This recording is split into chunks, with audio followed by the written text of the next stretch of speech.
So welcome to Germany. আরে bro চলে আসছে শেষমেশ। পরিশ্রম বিফলে যায় না, না?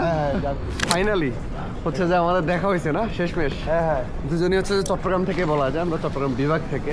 এটা হচ্ছে আমি যখন জার্মান ভাষা শিখতেছিলাম তখন আমি মনে মনে ভাবতাম এই ভিউটা একদিন দেখবো। আসলেই মানুষ আসলে আসার মধ্যেই বাসে।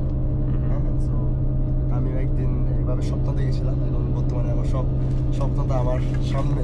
কষ্ট করলে কষ্ট বৃথা যায় না। সো যারা ভিডিওটা দেখতেছেন কষ্ট করবেন, কখনো বৃথা যাবে না। বন্ধ বাইরে হতেছিল নাপ্পি। হ্যাঁ। ও আজকের ভিডিওটা আপনাদের জন্য অনেক ইন্টারেস্টিং হতে যাচ্ছে, কারণ আজকে আমি এমন একটা ছেলের সাথে দেখা করতে যাচ্ছি যে কিনা আমার মতো মিডল ক্লাস ফ্যামিলি থেকে বিলং করে।